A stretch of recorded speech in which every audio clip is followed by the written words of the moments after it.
Vamos mergulhar fundo nas sombras de uma história daquelas que começam com um desaparecimento e terminam com uma verdade, assim, aterrorizante. Uma narrativa que vai explorar os segredos mais obscuros escondidos nos corredores de uma escola antiga e tudo isso com uma estética que nos leva direto para um suspense de anime. E essa frase já define o tom de tudo que vem pela frente. Isso aqui não é só um mistério para a gente resolver, sabe? É um alerta. Um alerta sobre o que acontece quando a curiosidade nos empurra para portas que, na verdade, nunca deveriam ser abertas. O nosso cenário é a cidade de Vila Santana, um lugar sempre coberto por uma névoa, bem inquietante. E bem no coração da cidade tem uma construção gótica imponente, o Instituto Monte Arcan. É um lugar que respira história, mas que também guarda segredos muito, muito sombrios. É aí que a gente conhece a Júlia. Ela era uma garota cheia de vida, sabe? Mas a mudança para Vila Santana e a entrada no Instituto Monte Arcan, nossa, transformaram ela. A alegria deu lugar a um silêncio que chega a ser perturbador.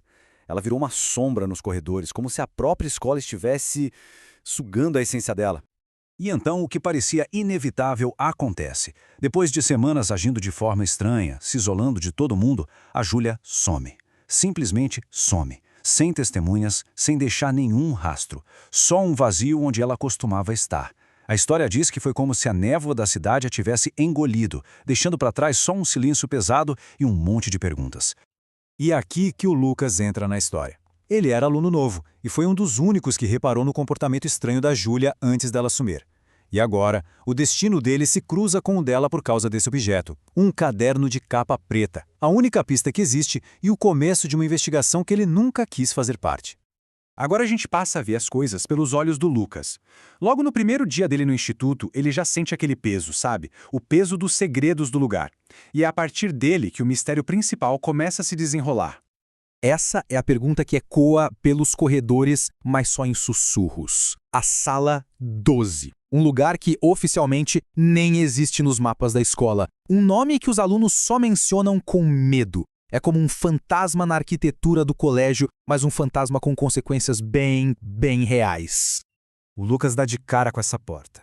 Uma porta de madeira sem nenhuma placa, só o número entalhado ali no batente. A sensação de pavor é quase física. O boato que corre é que os alunos são levados para lá como uma forma de castigo. Mas o que acontece lá dentro ninguém sabe. E os que voltam, bom, nunca mais são os mesmos. A curiosidade do Lucas acaba levando ele até a biblioteca antiga da escola. E é lá, escondido entre livros que ninguém mais lê, que ele encontra a chave de tudo, o caderno preto da Júlia. E o que parecia ser só um diário, se revela na verdade um manual de sobrevivência para os horrores do Instituto Monte Arcan. Dentro do caderno, as anotações da Júlia são desesperadas, quase delirantes. Ela fala de uma entidade sem rosto, de um ciclo que se repete sem parar e de uma prisão invisível. O Lucas também começa a notar nomes riscados em documentos antigos, como se a escola estivesse literalmente apagando a existência de alguns alunos. Esse trecho do caderno da Júlia é de arrepiar. Não foi uma coisa que aconteceu uma vez só. É um padrão, quase um ritual macabro que a própria escola continua fazendo. A Sala 12 não é só um lugar, é uma entidade que chama suas vítimas. E o Lucas começa a sentir que ele pode ser o próximo a ouvir esse chamado. Agora, com o que ele descobriu no caderno, o Lucas toma uma decisão muito perigosa. Ele vai quebrar as regras. Ele volta para a escola à noite, sozinho, para enfrentar o que quer que esteja se escondendo atrás daquela porta. A tensão aqui chega no máximo. Dentro da sala, o Lucas descobre que o horror vai muito mais fundo. Uma passagem secreta revela um subsolo, uma estrutura de pedra muito mais antiga que a própria escola. É uma descida literal e figurativa direto para a escuridão, para a origem do mal que assombra aquele instituto. E lá embaixo o confronto começa, mas não é um monstro físico que ataca ele. É algo muito pior. É um terror psicológico. Uma voz que não precisa de som para ser ouvida, porque ela fala diretamente dentro dos pensamentos dele. E essa é a mensagem da entidade, uma ameaça fria, direta, que só confirma que o Lucas está no caminho certo. Ele passou de um limite que não devia e agora está na mira dessa força sobrenatural. O clímax do confronto está prestes a acontecer. A entidade então se manifesta. É uma figura alta, aterrorizante, com um vazio pulsando onde deveria estar o rosto. Mas o caderno se mostra uma arma. Ele revela um nome, Orune Hall, a chave para enfraquecer a criatura.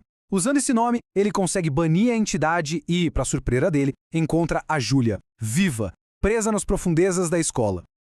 Mas bem, quando a gente pensa que a história chegou ao fim, o tom muda. A vitória contra o monstro dá lugar a uma verdade ainda mais assustadora.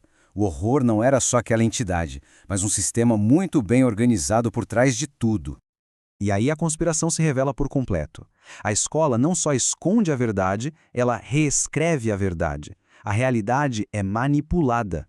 Os registros da Júlia mostram que ela nunca faltou, a ausência dela é justificada como estresse, mas a verdade é que ela foi uma oferenda para a entidade, parte de um experimento que nunca parou. E quem está por trás de tudo isso? A diretoria da escola. Em uma reunião secreta, eles discutem o que aconteceu não como uma crise, mas como uma simples interferência no experimento deles. Um experimento que já dura muito tempo. Eles sabem de tudo e estão no controle. A decisão que eles tomam é fria, burocrática. Eles não acabam com o projeto, eles só autorizam um reinício parcial e uma nova seleção. O Lucas não quebrou o ciclo, ele só sobreviveu a uma das rodadas e talvez, sem querer, tenha até reiniciado tudo. O Lucas agora entende a nova e sombria realidade dele. Ele não pode expor a verdade, porque a própria realidade pode ser mudada por eles. O papel dele agora é de um guardião silencioso. Ele esconde o caderno, mas não antes de adicionar um último aviso, uma mensagem para a próxima pessoa que for escolhida. E o destino da Júlia é, talvez, a parte mais trágica de tudo. Sim, ela foi resgatada, mas o preço foi terrível. A existência dela foi completamente apagada da memória de todo mundo. Ninguém na escola, tirando o Lucas, se lembra dela. É como se ela nunca tivesse existido. Uma nova aluna chega. As primeiras palavras dela para o Lucas deixam claro que ela já está envolvida no mistério. O ciclo não só continua, ele já recomeçou. A história está longe de acabar. E a pergunta que fica no ar, a pergunta que arrepia é: quem será a próxima vítima da Sala 12?